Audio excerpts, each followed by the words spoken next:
friends, welcome to my channel Study Point by Radha Priya, and today we will discuss about the biology part of class 10 and our today's topic is excretion. So excretion word का meaning है is the removal of waste product from our body. Alright, so हमारी body जो है we know that कि cell से बनती है और सेल जो है all time अपना functions perform करते हैं and sometimes they perform the biochemical reactions. Okay so उन बायोकेमिकल रिएक्शन के टाइम पे क्या होता है, ये टॉक्सिन्स को प्रोड्यूस करते हैं और we can say waste products को प्रोड्यूस करते हैं और उन वेस्ट प्रोडक्ट्स का बाहर निकलना that is very important in our body for our body. Okay so अगर ये वेस्ट प्रोडक्ट्स जो है हमारी बॉडी में अगर इकट्ठे हो जाते हैं, दे कम्युलेट, सो व्हाट विल हैपन, सो हमारी बॉडी में डिजीजेस कॉज हो जाएंगी, बहुत सारी बीमारियां लग जाएंगी and we will not survive. Okay so first we will learn the definition of excretion, the removal of waste products, or we can say the toxins from our body is known as excretion. All right. And you know that in human beings we have a special system for that, we have a special organ for that, and that system is known as excretory system. All right, उस system को हम क्या कहते हैं, excretory system. Like we have many system in our body, like digestion के लिए digestive system है, respiration के लिए respiratory system है. Then उसी तरह से टॉक्सिन्स को बाहर निकालने के लिए there is also a special system in our body and that is known as the excretory system. And we have a special organ for that which is known as excretory organ. और वो organ कौन सा है, that is kidney. Kidney perform the excretion in our body. जैसे देखा जाए तो हमारी बॉडी में लंग्स जो है they also perform the excretory organ because they are expelling out the carbon dioxide from our body through nostrils. Alright, so we can also say that the lungs are also the excretory organ. ठीक है, और ये हम respiration में पढ़ चुके हैं कि लंग्स किस तरह से कार्बन डाइऑक्साइड को, किस तरह से गैसेस एक्सचेंज होते हैं एल्वोलाई के अंदर, और ब्लड वेसल से कार्बन डाइऑक्साइड जो है गैसेस, जब ब्लड वेसल में कार्बन डाइऑक्साइड वाला ब्लड आता है देन एल्वोलाई के पास जाके गैसेस एक्सचेंज होंगी और कार्बन डाइऑक्साइड जो है वो ब्लड में एंटर करता है एंड कार्बन डाइऑक्साइड जो है, ऑक्सीजन जो है वो ब्लड में एंटर करेगा एंड कार्बन डाइऑक्साइड जो है वो एल्वोलाई में एंटर करके ब्रोंकाई में जाके देन ट्रैकिया में जाके देन फेरिंग्स में जाके लैरिंग्स में जाके फेरिंग्स में जाके नेजल कैविटी में जाके नॉस्ट्रल से जाके कार्बन डाइऑक्साइड जो है वो बाहर निकलेगा. So this is how lungs perform excretion in our body for the removal of carbon dioxide. All right. So अब हमें देखना कि किडनीज जो है वो कैसे परफॉर्म करती है.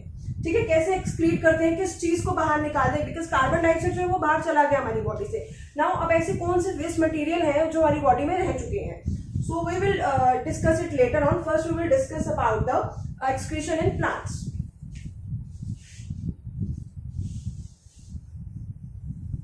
So now you see that we have a special organ, we have a special system for the excretion. All right.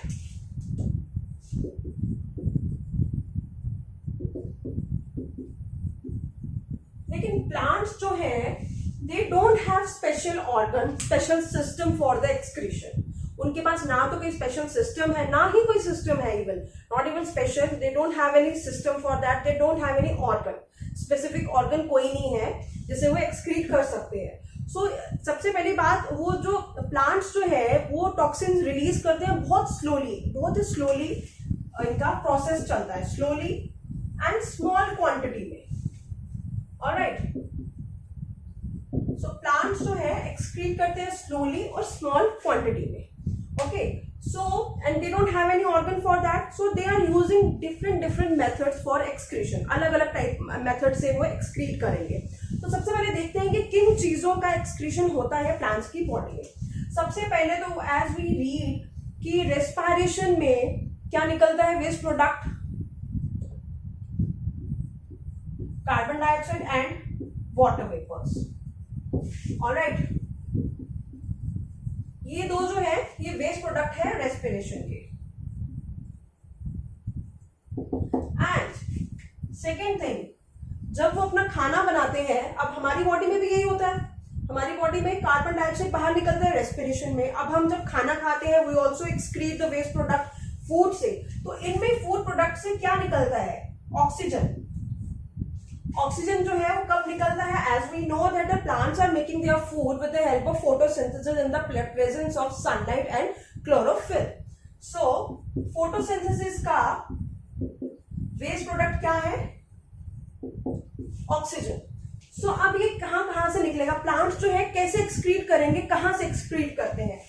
As I told you कि जो लीफ है वो अपना, पहली बात तो ये है कि स्टेम्स जो है, सॉरी रूट्स जो है, स्टेम्स जो है ये अलग अलग रिस्पायर करेंगे, ठीक है। लीफ जो है अलग इंडिविजुअल रिस्पायर करता है, स्टेम जो है इंडिविजुअल रिस्पायर करता है, देन रूट्स है वो इंडिविजुअल रिस्पायर करती हैं। सो जो अगर ये इंडिविजुअल रिस्पायर करेंगे तो ये एक्सक्रीट भी इंडिविजुअली करेंगे। Okay, so as I told you that कि जो लीव्स है इनमें स्टोमेटा होता है, ठीक है, स्टोमेटा। और स्टेम कैसे वो करती है, कहां से एक्सक्रीट करेगी? लेंटिसल्स में, ठीक है। अब ये इनके एक्सक्रीटरी ऑर्गन्स है, ठीक है। लीफ कैसे एक्सक्रीट करेगी? स्टोमेटा के थ्रू। स्टेम जो है कैसे एक्सक्रीट करेगी? लेंटिसल्स के थ्रू एक्सक्रीट करेगी, ठीक है। अब ये है कि जैसे फोटोसिंथेसिस होती है, ठीक है, डे टाइम पे फोटोसिंथेसिस होगी, प्लांट्स जो है अपना खाना बनाएंगे और ऑक्सीजन को बाहर निकालेंगे। They are expelling out the oxygen, oxygen को बाहर निकालेंगे। एंड ये ऑक्सीजन जो है ये एयर में आती है, हवा में आती है, जिसे हम लोग इनहेल करते हैं। ऑलराइट, सो ये हो गया फोटोसिंथेसिस, ऑक्सीजन का एक्सक्रीशन प्लांट्स की बॉडी में। So now comes to this carbon dioxide. अब ये कार्बन डाइऑक्साइड जो है डे टाइम पे इसको यूज करते हैं प्लांट्स फोटोसिंथेसिस में। ऑलराइट, डे टाइम पे प्लांट्स इस कार्बन डाइऑक्साइड को जो कि रेस्पिरेशन से निकलती है उसे यूज करते हैं कार्बन फोटोसिंथेसिस में। एंड वाटर वेपर्स जो है they are expelling out through stomata. Alright, so waste water vapours stomata से, as I told you stomata leaf के अंदर होता है, तो ये वाटर वेपर्स जो होंगे वो स्टोमेटा के थ्रू बाहर निकल जाएंगे, ठीक है। कार्बन डाइऑक्साइड जो होगी डे टाइम पे कहां यूज हो जाएगी? फोटोसिंथेसिस में। अब what about the night time? Day time पे तो ये CO2 जो है वो यूज हो गया। नाइट टाइम पे क्या होगा? When there is no photosynthesis, no sunlight, that time what will happen? ये कार्बन डाइऑक्साइड जो है ये एयर में एक्सक्रीट हो जाती है। ऑलराइट, सो एयर में एक्सक्रीट होने पे क्या होगा? हमारे जो एटमॉस्फेयर है that is full of carbon dioxide at the night time. Okay, so this is, I think this is all clear about the excretion in plants. Okay, क्या है कि प्लांट्स जो है स्लोली एक्सक्रीट करते हैं, बहुत स्लो प्रोसेस है इनका, स्मॉल क्वांटिटी में, बहुत ही कम मात्रा में ये प्रोड्यूस करते हैं टॉक्सिन्स को अपनी बॉडी में। एंड कैसे, और कौन कौन से वेस्ट मटेरियल्स होंगे? कार्बन डाइऑक्साइड, वाटर वेपर्स और ऑक्सीजन, ठीक है। कार्बन डाइऑक्साइड, वाटर वेपर्स जो है ये रेस्पिरेशन के दौरान निकलेंगे, ऑक्सीजन जो है ये फोटोसिंथेसिस के टाइम पे निकलेगा। और ऑक्सीजन जो है उसे बाहर निकालेंगे ये लोग डे टाइम पे, जब फोटोसिंथेसिस होगी अपना फूड बनाएंगे, साथ में 6 मॉलिक्यूल्स ऑफ क्या बनेगा? Oxygen. And this oxygen is expelling out in the day time and we are inhaling, we human beings are inhaling this oxygen in the day time. Alright, so अब ये carbon dioxide जो है ये excrete नहीं होगा day time पे, because इसको जो है प्लांट्स यूज करते हैं फोटोसिंथेसिस में। एंड नाइट टाइम पे क्या होगा? जब फोटोसिंथेसिस परफॉर्म नहीं करेंगे प्लांट्स तो ये क्या करते हैं? नाइट टाइम पे ये एक्सक्रीट हो जाते हैं प्लांट्स की बॉडी में। And that time our atmosphere is full of carbon dioxide. So sometimes we see that plants जो है कुछ गम टाइप का या कुछ रेजिन्स टाइप का वो करते हैं, एक्सक्रीट करते हैं, कुछ गम्स एंड कुछ रेजिन्स टाइप का ये लोग एक्सक्रीट करते हैं। गम्स जो होता है we see that mostly in leaves में निकलता है, कभी इनकी स्टेम से निकलता है। तो these are also the waste products of this plants. And one more important point is कि समटाइम क्या होता है कि प्लांट्स जो है अपना वेस्ट मटेरियल जो है उसको फ्रूट्स में रखते हैं, अपने फूड में रखते हैं। तो वो वेस्ट प्रोडक्ट जो होता है अब वो कैसे निकलेगा? अपने लीफ में रखते हैं, वो वेस्ट प्रोडक्ट कैसे निकलेगा? We see that the shedding of leaves, जब लीफ पत्ते जो है वो झड़ जाते हैं, जैसे पत्ते सूख गए, सो व्हाट इज दैट? जब पत्ते सूख जाते हैं, these are the excretion of the plants. Okay, तो वो पत्ते जो होते हैं जब वो नीचे गिरते हैं, this is how they get rid of the excretory products from their body. ठीक है, पत्तों का झड़ना इज एक्सक्रीशन. एक्सक्रीशन मतलब वेस्ट प्रोडक्ट्स का बाहर निकलना. एंड समटाइम्स ये जो है ये अपने जो फ्रूट्स के अंदर ये अपना एक्सक्रीशन जो है, टॉक्सिन्स जो है, वेस्ट प्रोडक्ट जो है उनको स्टोर करते हैं. एंड जब वो राइप हो जाते हैं कोई भी फ्रूट्स में, वो अपने आप नीचे गिरते हैं. That is also called as the excretion in plants. Okay, so I think this is all about the excretion in plants. Okay, now move to excretion in animals.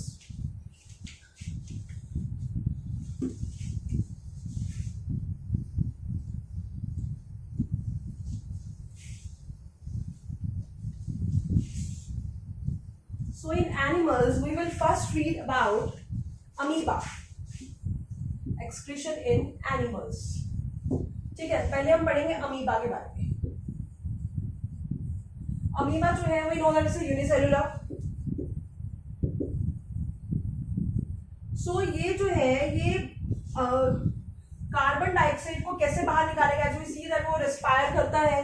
ठीक है, कार्बन डाइऑक्साइड कैसे बाहर निकालता है? By diffusion through cell membrane. ठीक है, cell membrane से ये बाहर निकालता है कार्बन डाइऑक्साइड को. ठीक है, अब इसमें कुछ नाइट्रोजनियस वेस्ट होते हैं इसकी बॉडी में. अमीबा की बॉडी में कुछ नाइट्रोजनियस वेस्ट होते हैं, उसे वो कैसे बाहर निकालता है? Through contractile vacuole. Alright, so this is how amoeba performs excretion in their body. ठीक है, ये बहुत ही एक शॉर्ट टॉपिक है amoeba, so it's not that important. Now comes to earthworm. earthworm जो है as we know that respire करता है अपनी स्किन से. so कार्बन डाइऑक्साइड को अपनी बॉडी से बाहर निकालेगा स्किन से, but they also have a tube like structure जिसे हम नेफ्रिट्स कहते हैं, उससे भी वो excretion perform करता है. Now comes to excretion in humans. मैंने आपको पहले ही बता चुकी हूँ कि हमारी बॉडी में एक सिस्टम होता है जिसे हम एक्सक्रीटरी सिस्टम कहते हैं. एक ऑर्गन होता है जो कि एक्सक्रीशन परफॉर्म करते हैं और उन्हें हम किडनीज कहते हैं. और मैं आपको ये भी बता चुकी हूँ कि लंग्स जो है they also perform the excretion in our body and they are expelling out the carbon dioxide from our body. So अब एक्सक्रीटरी सिस्टम में क्या क्या चीजें जो है वो हेल्प करती हैं, ऐसे कौन से ऑर्गन्स हैं, ऐसे क्या है जो हेल्प करेंगे हमारी बॉडी से वेस्ट प्रोडक्ट्स को बाहर निकालने में. सो एक्सक्रीटरी सिस्टम जो है कंसिस्ट ऑफ, इसमें किडनीज आती हैं, इसमें यूरेटर आता है, इसमें एक बलून शेप ब्लैडर आता है, एंड इसमें एक ट्यूब लाइक स्ट्रक्चर आता है जिसे हम यूरेथ्रा कहते हैं. Alright, these four are the parts of excretory system which are performing excretion in human beings. Alright, as I show you in a diagram, these are the kidneys. We have a bean shaped kidneys. This is bit weird, I know that. These are tubes.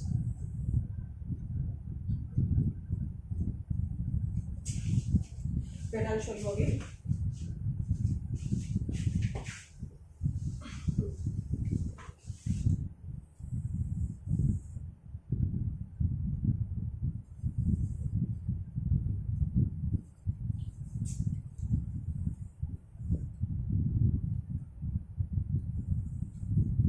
These are the tubes and here is a balloon like bladder. Okay, so this is a bit weird. These are the kidneys. Okay, and these are the tubes which are known as ureters. This is a bladder जिसमें कि हमारा urine जो है store होता है, urinary bladder. और ये tube को इसे हम कहते हैं यूरेथ्रा. ठीक है, सो ये जो है ये सारे ऑर्गन्स जो है, ये डायग्राम जो है ये हमारी बॉडी के अंदर परफॉर्म करती है एक्सक्रीशन. ठीक है, so what is actually happen here, यहाँ पर ऐसा क्या होता है किडनीज के अंदर कि जो हमारी बॉडी से जो एक लिक्विड बाहर निकलता है। किडनी क्या करती है, हमारी बॉडी से कुछ लिक्विड को बाहर निकालती है जो which is yellow in colour, ठीक है, येलो इन कलर, और we can say the pale yellow which is called urine, ठीक है, जिसे हम यूरिन कहते हैं। एक येलो कलर के लिक्विड को किडनीज जो है हमारी बॉडी से बाहर निकालती है in a form of which is called as urine, जिसमें कि एक्सेस वाटर बाहर निकलता है, कुछ वेस्ट प्रोडक्ट्स जैसे कि कुछ सॉल्ट्स हो गए हमारी बॉडी के, कुछ यूरिया जो है एक वेस्ट प्रोडक्ट है जिससे हमारी बॉडी जो है किडनीज जो है ब्लड से एक्सट्रैक्ट करती है और उसे यूरिन की फॉर्म में हमारी बॉडी से बाहर निकालती है। सो अब हम देखेंगे कि ऐसा इस किडनी में ऐसा क्या हो रहा है जिसकी वजह से हमारी ये जो वेस्ट प्रोडक्ट्स हैं ये बाहर निकल रहे हैं। So there are small units in kidney के अंदर छोटे छोटे मिलियंस ऑफ छोटी छोटी यूनिट्स हैं जो कि परफॉर्म करती हैं, जो कि ब्लड से एक्सट्रैक्ट करती हैं वेस्ट प्रोडक्ट्स को, और ये यूनिट्स जो है इन्हें हम कहते हैं नेफ्रॉन्स, ठीक है। सो नेफ्रॉन्स जो है ये एक ऐसे स्ट्रक्चर है जो कि हमारी बॉडी में एग्जैक्टली जो ये नेफ्रॉन्स है ये लोग क्या करते हैं, हमारी बॉडी से हमारी बॉडी के लिए फिल्ट्रेशन परफॉर्म करते हैं या फिर एक्सक्रीशन परफॉर्म करते हैं हमारी बॉडी के लिए। So now we will see the structure of nephron. So now we will discuss about the kidney. Kidney कैसी होती है, what is the shape of kidney, where it is located. Okay, so kidney जो है it is of a bean shape. ये एक bean shape की है और ये हमारी बैक में just above the waist line पे lie करती है। Alright, हमारी जो बैक है, जो हमारी वेस्ट लाइन है उसके ऊपर बैक साइड पे लाई करती है और ये पेयर में होती है। Alright, this is clear.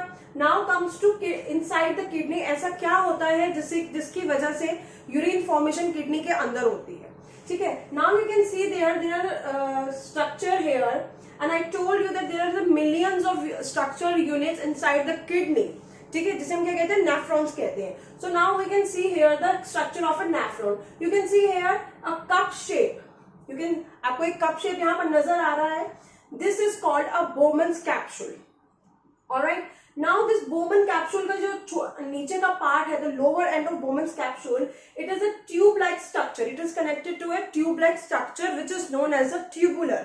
Alright, tubule कहा जाता है, ठीक है। So ये Bowman's capsule, cup shape Bowman capsule और एक tube-like structure जो है ये दोनों मिलकर एक नेफ्रॉन को बनाते हैं, ठीक है। And I told you that there are millions of nephrons in our kidney, ठीक है। Now you can see here, यहां से एक आर्टरी आ रही है, यहां पर आपने देखा यहाँ पर एक ये इस रेड कलर की एक आर्टरी आ रही है, इसे हम क्या कह रहे हैं, renal artery. You have to keep that in mind कि जहां पर रीनल वर्ड यूज होगा it means it is connected to kidney, okay, it is connected to excretion, it is connected to excretory system.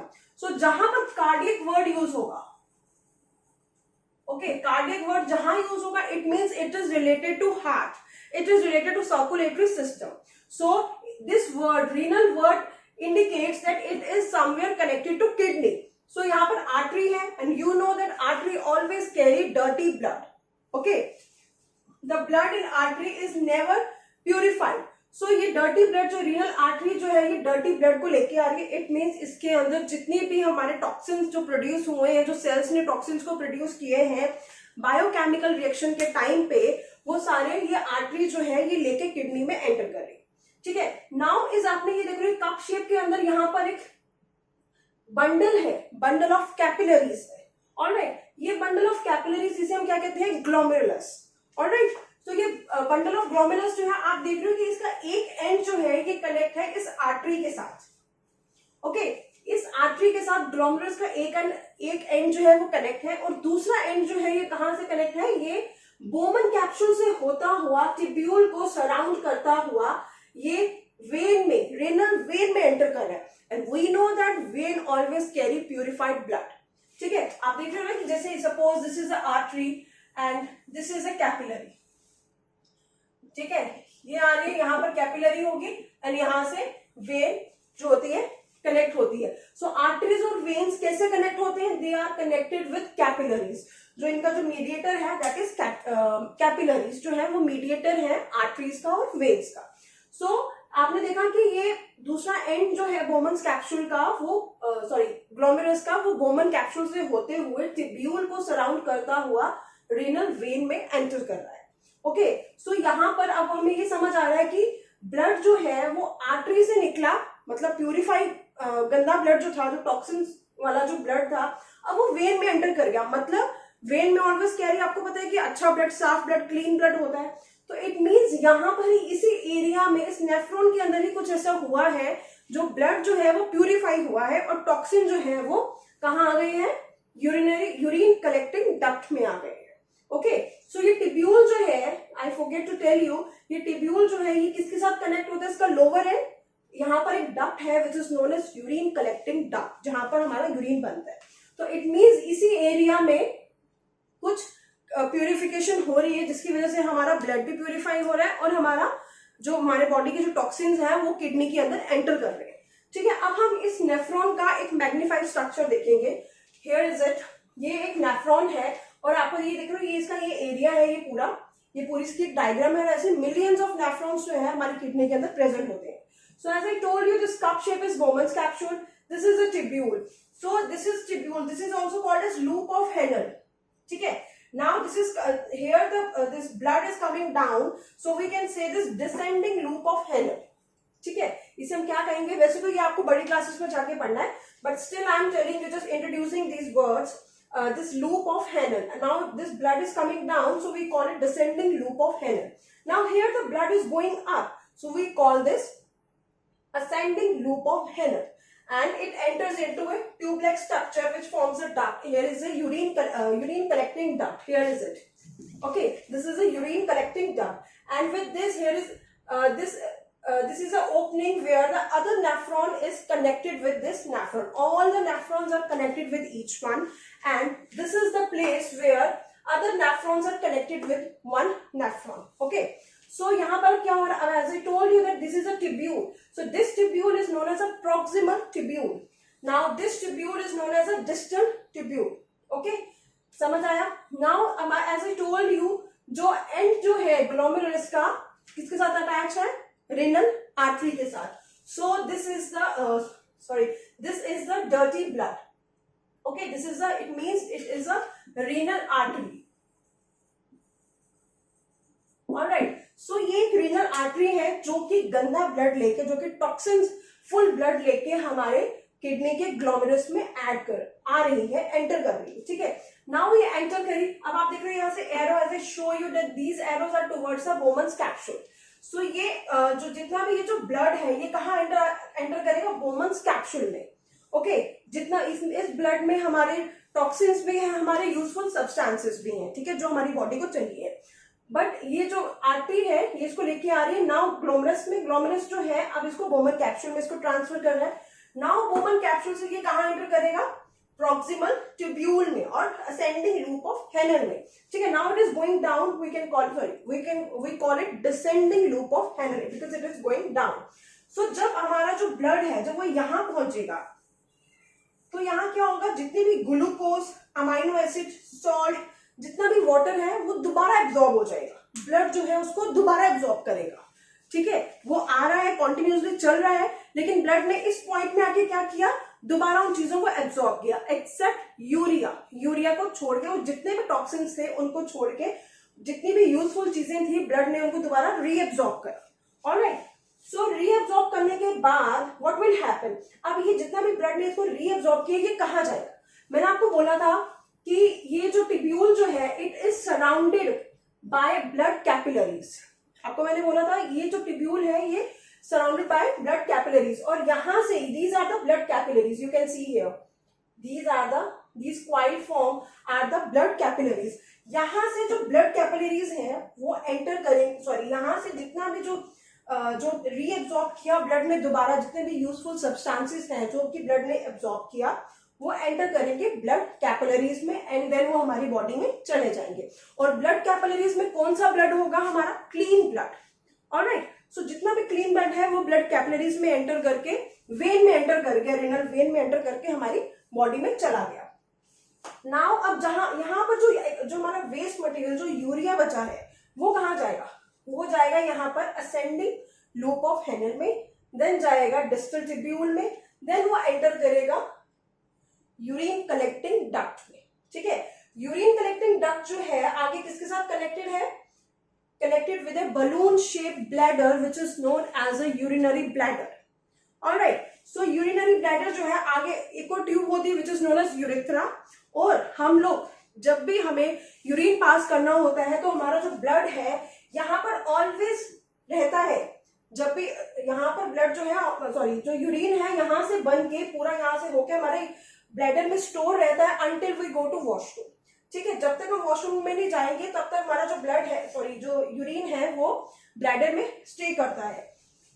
So I think this is all about the excretory system in humans. So there is one more term. अगर क्या होता है कि sometimes किसी के, आपने सुना होगा कि किसी की किडनी जो है वो वर्क नहीं कर रही है proper, does not function properly. किसी की एक्सीडेंटली हो जाती है, किसी का हाई बीपी की वजह से किडनी डिस्ट्रॉय होती है, या किसी की हाई ब्लड शुगर की वजह से किडनी जो है वो डिस्ट्रॉय होती है. तो उससे क्या होगा? क्या होता है कि किडनी जो है ना वो फेलियर हो जाती है, किडनी फेल हो गई, kidney is not working properly. तो इमीडिएटली क्या करना होता है? इसका क्या इमीडिएटली सोल्यूशन होता है? Kidney transplant. As we know that किसी और की किडनी लेके दूसरे की जो पेशेंट है उसके अंदर उसको फिक्स करना, but it is not an easy solution.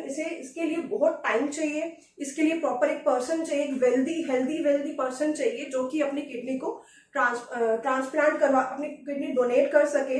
And जिसको ट्रांसप्लांट करना है वो भी जो है डोनर जो है, सॉरी, जो ले रहा है किडनी, उसको भी रेडी होना चाहिए. ठीक है, सो अब ये जो प्रोसेस है ये बहुत ही डिलेइंग प्रोसेस है, इसमें वेट बहुत ज्यादा करना पड़ता है. तो इसके लिए क्या करते हैं डॉक्टर्स? एक आर्टिफिशियल किडनी तैयार करते हैं जिसे हम कहते हैं dialysis.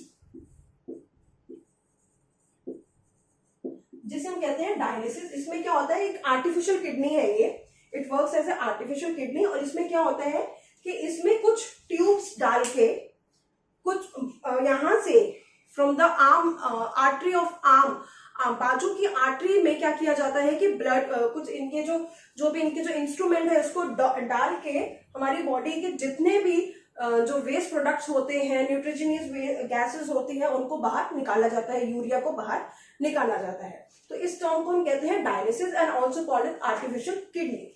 So this is all about the excretory system. If you like my video, please hit the like button and please subscribe my channel. Thank you so much.